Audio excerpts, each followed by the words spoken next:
fabulously known as Forever Onke. Onke, it is such an honor and a privilege to have you here. My name is Seipati, and I am the Chief Executive of Southern African Women in Leadership. It is an honor, and congratulations to you for being one of the finalists for the inaugural Women in Leadership Trailblazers Awards. How do you feel? Oh, it's such an honor. I think, you used the word before me, and that's exactly what it is. I just think this year has come with many surprises, most of which have been bad. So any good news really feels like something better than I think what it would have felt in any other year. So it's an incredible honor. And I think for me, an opportunity to really be grateful for the fact that no matter how hard you work, even though you might think that it's unrecognized, it is. Well, listen, you are one woman whose career for the longest that I've known about you is just about uplifting other women and literally shedding the spotlight in their corners, be it little corners or big corners. And I applaud you for that. So once again, it's an honor. This is Dr. Andy Brough. He is my co-pilot. So he's going to do the interview, the tough interview with you, like a really grueling question. I'm joking. Nothing hectic. But before I hand over to him, I just wanted to, to ask you maybe to share with the audience and everybody who's going to have access to this recording, who Onke is, what she's about, and what earned her a seat at this table. So I would really define myself as, I think the politically correct term is a content strategist, but I'm just obsessed with content, I guess. I actually started at university, I studied marketing and economic science.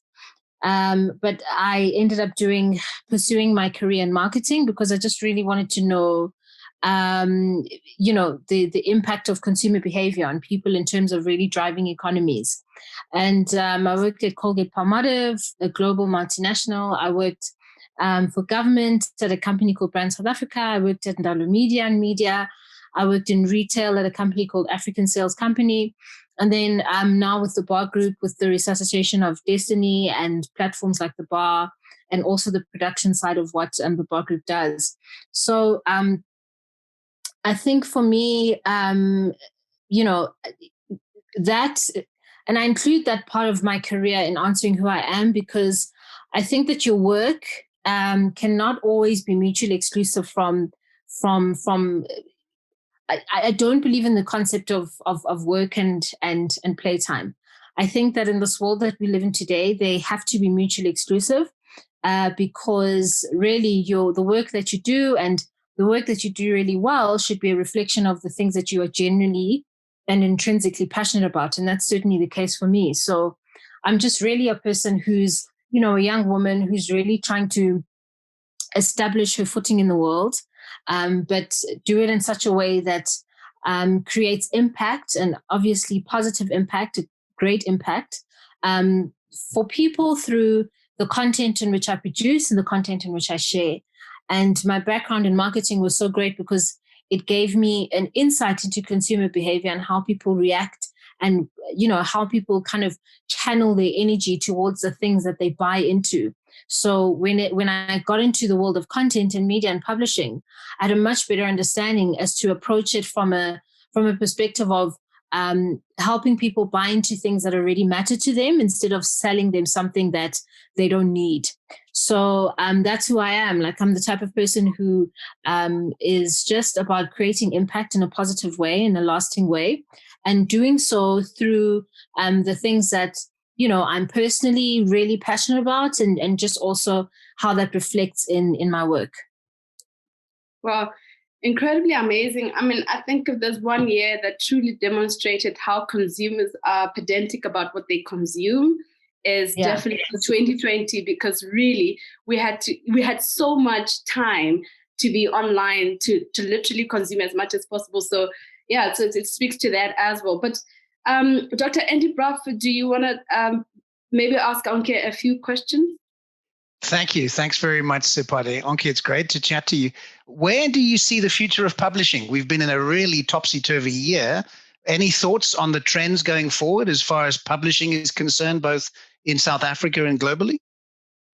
So I think that publishing just really has to evolve, but it has to really remain at the leading edge of consumer behavior, really. And it can't see itself outside of other industries. So the thing about publishing is that we report on stuff that's already happened or that is happening. So you have broadcasting channels that are talking about, the election and currently who's ahead of the other and who has more electoral votes. So our role is always to share the content of what is currently happening or what's happened in the past. The challenging thing about publishing, so we're always involved, in other words, in whatever's happening in any other industry. Should it be newsworthy in the sense that should it impact more people than just, an individual? The challenging thing is how do you do that, but still do it in a way that doesn't make you archaic? There are lots of publications like the New York Times who really started with digitizing their platform, I would say about 20 years ago, when it wasn't fashionable to do so. And they put a heavy investment in that. The CEO of the New York Times, who actually just left, he's the one who kind of spearheaded that heavy investment into the publication, into digital, at a time when, people thought he was crazy. When I worked at Dalo Media, Kanye Dlomo also invested a lot into the DestinyConnect.com platform at a time where no South African magazines, not even magazines owned by the big media publishing houses like Media 24, no South African magazines had online platforms. So, but in doing that, the New York Times today is really at the leading edge of what a newspaper in an online platform should really behave like. And now when you have social media, it just aggregates the situation even more where, a press release, you don't really need a PR agency to disseminate a press release. You just do that through a tweet. So I think that the future of publishing, it definitely exists, because you have to have people who are the custodians of content, who curate it and share it in a way that is responsible.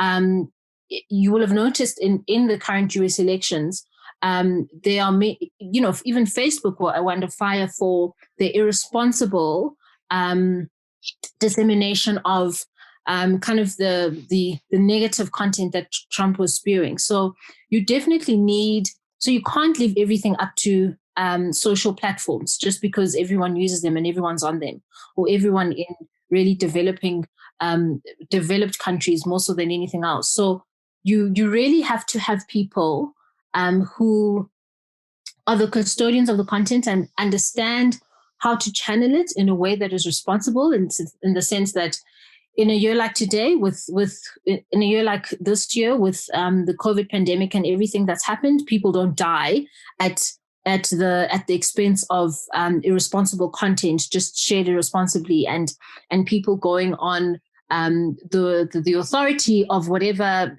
fear is being shared through WhatsApp groups, as opposed to what is responsibly shared through credible publishing platforms. So the thing for publishing, the future is really just to evolve into the future, is to make every single use of artificial intelligence, and where robotics are really changing a lot of other industries, they can do the same thing with publishing. You just have to not be afraid of the change. You just have to be willing to move with it and not necessarily abandon what's traditional, but make sure that you just evolve it into the future gradually, because you can't also make the assumption that just because one print magazine is closed, then no one's interested in all other print magazines. Vogue magazine still runs, Harper's Bazaar, all of those other international print titles still exist, because there is still value in that luxuriating feel of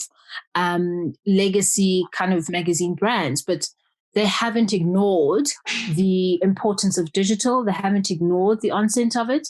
And what they're doing is they're really just migrating their community digitally, but they're doing it over time in a way that makes sense for their market. So I think that's the best approach to do it. And I think it's going to be the same for every industry, to be honest. Onke, as I listen to you, you're clearly someone who has found your voice and is able to articulate with passion and insight in the areas that you have particular interest in. How do we help women coming behind you, younger women, to do this, to find their voice, to own the content areas that they feel particularly are important, and to really find their voice at a time when there are so many voices around them? What advice would you give to a younger Onke and to younger women coming behind you? So I think the most important thing is access. We need people who have the access to platforms that enable them to speak, like myself. We have to ensure that we provide access as much as we can to the younger generations coming forward. The thing that they have, though, that we didn't have when I was a lot younger, maybe let me say 10 years ago, was, again, this platform called social media. I think, excuse me, in championing this cause of access, it's twofold. It's making yourself available and providing the time to kind of share insights and learnings and knowledge and all of these things that don't come easily, that you can't just take from a tweet or an Instagram caption, or, and think that someone is mentoring you virtually, but literal physical interaction with people. But I think secondly, the thing is identifying how access, showing them how access is already available in the spaces that they are in.